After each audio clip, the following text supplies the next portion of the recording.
हे दोस्तों, स्वागत है आपका एक नई वीडियो में। तो हम पढ़ रहे हैं अभी सिंटैक्स ऑफ नाउन। नाउन का कैसे सिंटैक्स बनाया जाता है, तो हमने 4 नियम पहले ही पढ़ लिया है।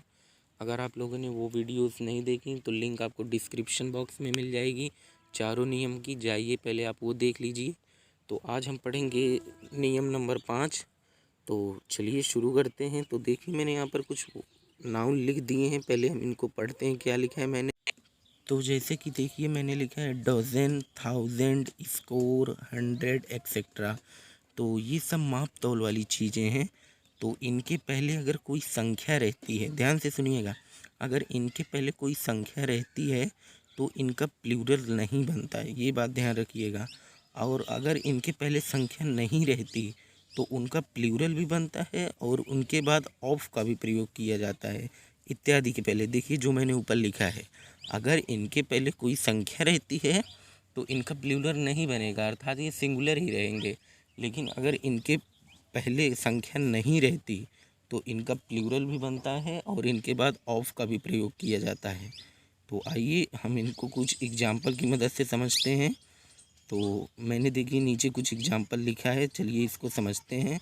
तो हमारा पहला एग्जाम्पल है, I bought 5 dozen bananas for the poor boy. ये वाक्य सही है, इसमें कोई गलती नहीं है, क्योंकि मैंने यहाँ पर डजन लिखा है, डजन से नहीं लिखा। क्यों नहीं लिखा? क्योंकि अभी सिंगुलर ही माना जाएगा, क्योंकि इसके पहले एक संख्या आ गई। देखिए 5 आ गया है, 5 डजन। अगर यही 5 नहीं आता तो डजन्स ऑफ बनानास लिखा जाता, तब ये वाक्य सही होता है। लेकिन अगर 5 आया है तो 5 डजन बनानास लिखा जाएगा, डजन में यस या यस नहीं लगेगा। तो ये वाक्य बिल्कुल सही है। तो अगला वाक्य देखते हैं। तो हमारा अगला वाक्य है, शी काउंटेड हंड्रेड्स रुपीज़। ये वाक्य भी सही है, क्योंकि देखिए हंड्रेड्स मैंने लिखा है। क्यों लिखा है? 100 में मैंने यस या यस लगाया है, क्योंकि 100 के पहले कोई संख्या नहीं आई है। तो ये वाक्य भी हमारा सही है। अगर 100 के पहले हम लिख देते हैं सी काउंटेड 200 रुपीज़, यहाँ पर मैं 2 लगा देता तो ये हंड्रेड्स नहीं, तब यहाँ पर 100 होता है। ये बात ध्यान में रखिएगा। तो चलिए हम अपना अगला वाक्य देखते हैं। तो हमारा अगला वाक्य है, my dog ate hundreds of insects.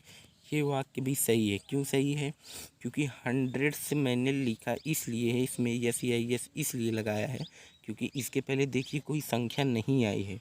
अगर यहाँ पर कोई संख्या आ जाती, like my dog ate 200 of insects, तो यहाँ पर हंड्रेड्स में यस या यस नहीं लगता, तब यहाँ पर 100 ही लिखा जाता। तो यहाँ पर कोई संख्या नहीं आई है, तो इसलिए यहाँ पर 100 में यस या यस मैंने लगा दिया है और ऑफ का भी प्रयोग किया है। तो ये था हमारा नियम नंबर 5। अगर माप तौल की कुछ चीज़ें आ जाएं, जैसे डजन, थाउजेंड्स, स्कोर, 100, तो इनके साथ यस या यस कब लगता है कब नहीं लगता है, ये मैंने आपको अच्छी तरीके से समझा दिया। तो आप चैनल को सब्सक्राइब कर लीजिए। मिलते हैं अगली वीडियो में, तब तक के लिए बाय।